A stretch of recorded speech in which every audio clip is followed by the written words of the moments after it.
Scarlett, itatakas kita ha? Scarlett, may kausap ka ba? Nandiyan na si nanay. Bilisan mo. Paparating na siya. Bibilisan ko na. Scarlett! Scarlett, may kausap ka ba? Huwag kang maingay dyan ha. Scarlett, tara na. Tara na, tita. Tita, buti na lang dumating ka. Hindi ko na kaya mga pinagagawa ni nanay. Hi, Scarlett. Nay, Napakahayap mo, Susan! Oo, hayop ako. At least madaming pera. huwag kang mag-alala. Di kita sasaktan. Ha? Hindi ko na din kaya mga pinagagawa sa akin ni Susan. At ikaw, Scarlett, ipapakain ko sa'yo yung lason na binigay mo sa akin. Nay, wag po. Halika. Isubo mo tong lason. Ito'y nararapat sa'yo para mawala ka na sa mundo. Itigil mo na yan, Susan. Totoo ba itong nakikita ko? Buhay ka, tay? Oo, buhay na buhay. Paano nangyari yun? Hindi pwede. Pinatay na kita. Simula pa lang ng una, alam ko naman na pera lang ang habol mo sa akin, Susan. Kaya nung naparalyze ako, alam ko na pagkakataon mo na yon para lasunin ako. Kaya inutusan ko yung polis para ipalit ako sa bangkay. Hawak ko din dito yung mga papeles na magpapatunay na ninanakawan mo ako ng pera. Sumama ka sa akin sa presinto. Tandaan nyo to! Hindi ba ako tapos? Anak, sorry. Kinailangan ko magtago sa'yo. Okay lang, tay. Ang importante, buhay ka.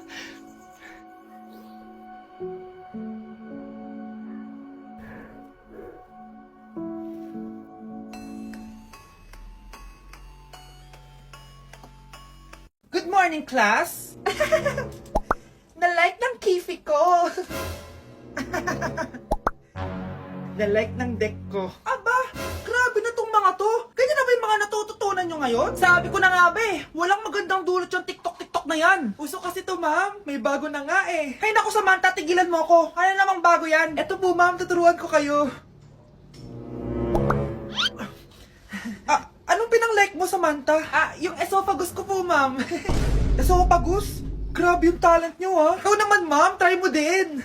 Sige. Ma'am, mali po kayo.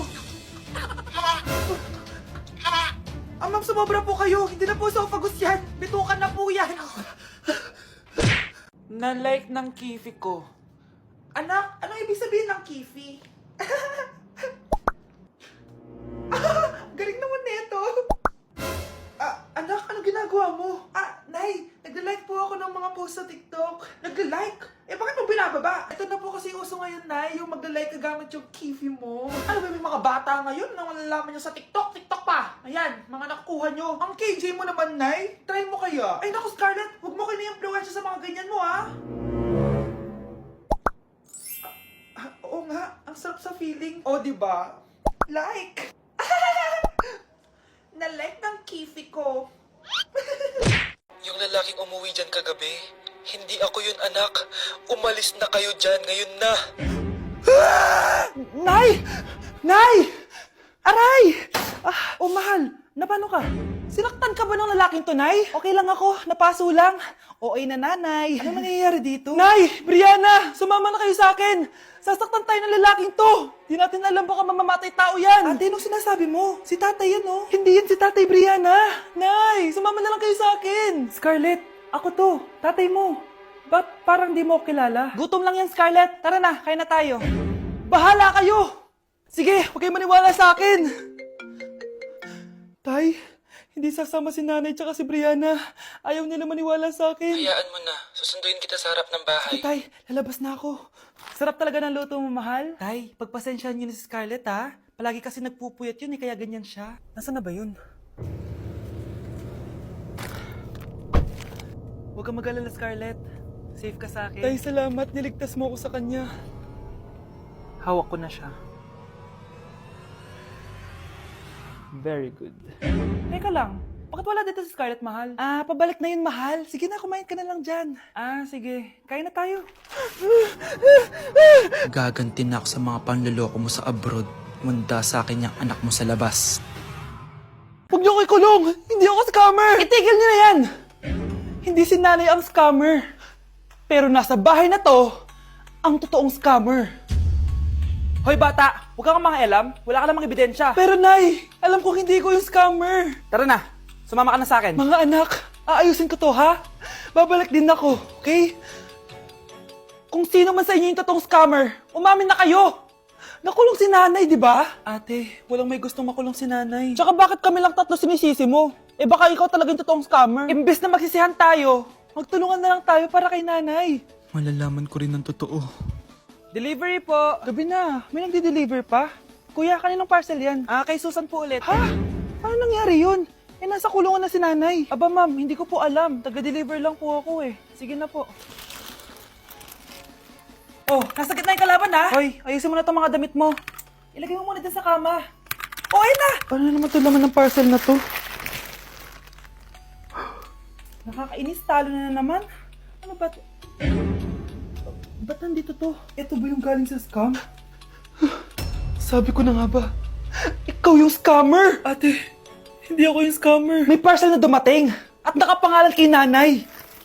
Di ba pang computer to? Eh, ikaw lang naman mahilig mag-computer dito eh. Ano na namang scam ang ginawa mo? Pasalamat ka, minor de edad ka pa. Bawal ka pa makulong. Pasensya na sa ginawa ng anak ko. Pagsasabihan ko to. Basta wag na uulitin ha. Ako na magbibigay sa mga may-ari neto. Sige na. Ang galing mo talaga. O ito, sino to cellphone? Akin tong pera. Mas kailangan ko to. Galingan mo pang mang scam para mas marami tayong makuha. Bahala sa'yo. Makakaasa ka. Gagalingan ko pa. Nilapitan ko hanggang sa may diwata na pagdinat ko.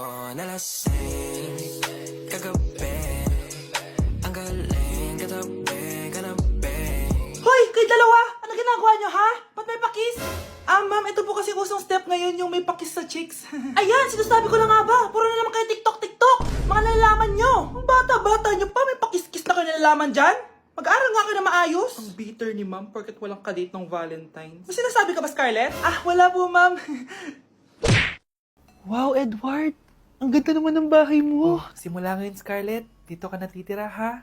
Masanay ka na. Matanong ko lang, bakit pala gusto mo akong panagutan?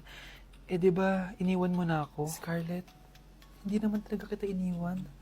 Alam mong, kinailangan ko lang sumama ng matagal sa ibang bansa. Kasama yung mga magulang ko. Ang importante, nandito na ako, Scarlett. Bubuo na tayo ng pamilya. Ang sarap naman pakinggan nun. Oh, Scarlett, bakit? Ang sakit ng tiyan ko. Ha? Teka lang, tatawag ako ng nurse, ha? Diyan ka lang. Edward. Buti na lang dumating ka, tita. Ako, Edward, salamat sa pera, ha? Makakasiguro kang kay Scarlett Lato mapupunta. Bakit nandito yung babaeng yan, ha? Paalisin niyo yan! Ha? Ano nangyayari? Scarlett? Anak, di mo ba kilala? Nanay mo ko. Hayaan mo, baka dala lang ng pagbubuntis niya. Tawag lang po ako ng nurse, ha? Scarlett, dyan ka lang, ha? Edward, wag mo akong iwan, please! Wag mo akong iwan dito sa babaeng to! Akala mo ba makakatakas ka sa akin? Binigyan ako ng malaking pera ni Edward, oh. Nakuha ko na yung gusto ko. Ngayon, pwede ka na mawala. Nay, wag po, please. Scarlett, pigilan niyo babae niyan! Brianna? Tita, anong ginagawa niyo kay Scarlett, ha? Wala. Ina-adjust ko lang yung unan niya. Napakasama mo, tita. Sariling anak mo, papatayin mo. May ipapakulong ako dito. Ano? Kulong! Edward, nakatakas siya. Scarlett, hayaan mo na siya. Hindi ka na niya pwedeng saktan, ha? Paano yung pera? Buti na nakatakas ako. At least may cheque naman ako. Nasaan na yun? Nasaan na yung cheque? Ito, oh. Naiwan niya. Thank you, Edward. Masaya ako para sa inyo, ate. Scarlett, Brianna, hanggat nandito ako, poprotektahan ko kayong dalawa. Trigger warning, kung takot kayo sa tahi, huwag niyong papanoorin to. So may nag-comment, bago ko sagutin yan, gusto ko lang sabihin na Happy New Year everyone! Tapos na yung 2024. So, answering the question, ano po yung nasa labi niyo? Tinahi po yung labi ko. Ang ginawa pong surgery sa akin is lip reduction surgery. So, pang 5 araw na to guys, and as you can see, hindi ko na ilalapit kasi baka matakot talaga kayo. Bakit ako nagpa-lip reduction surgery? First of all, siguro lahat naman tayo may insecurity. And kung di nyo napapansin, malaki talaga naturally yung labi ko. Mas malaki yung sa taas compare sa baba. So, hindi siya proportion. Actually, dapat hindi ko na siya itutuloy. Pero may isang bagay kung bakit ko siya tinuloy. And yung number 2 reason ko is palagi ko siyang nakakagat whenever na kumakain ako. So, dahil nga malaki yung labi ko, marami laman sa loob. So, kapag ngumunguya ako, nakakain ko siya. Ang tendency, hindi nawawala yung singaw ko. And lumalaki yung singaw ko kasi palagi ko siyang nakakagat. Imagine, hindi lang isa, hindi lang dalawa ko siya beses nakakagat, kundi siguro mga 5. Ganun kalala. So, dugong-dugo talaga. Kaya tinuloy ko na rin siya para finally mabawasan na yung laman niya sa loob at sana hindi ko na siya makagat in the future. Pero syempre, para mas maging confident na rin ako sa mga pictures. Kung nagtataka kayo kung bakit after Pasko or December 26 ako nagpa-surgery, is yun yung earliest na appointment na pwede yung doctor ko. And yun na yung ginrab ko since kailangan kong gumaling before ako bumalik sa school. Kasi di naman ako pwedeng bumalik sa school na nang ganito yung sitwasyon ng bibig ko. Paano ako magre-report, diba? Ito na ata yung sinasabi nilang New Year, New Me.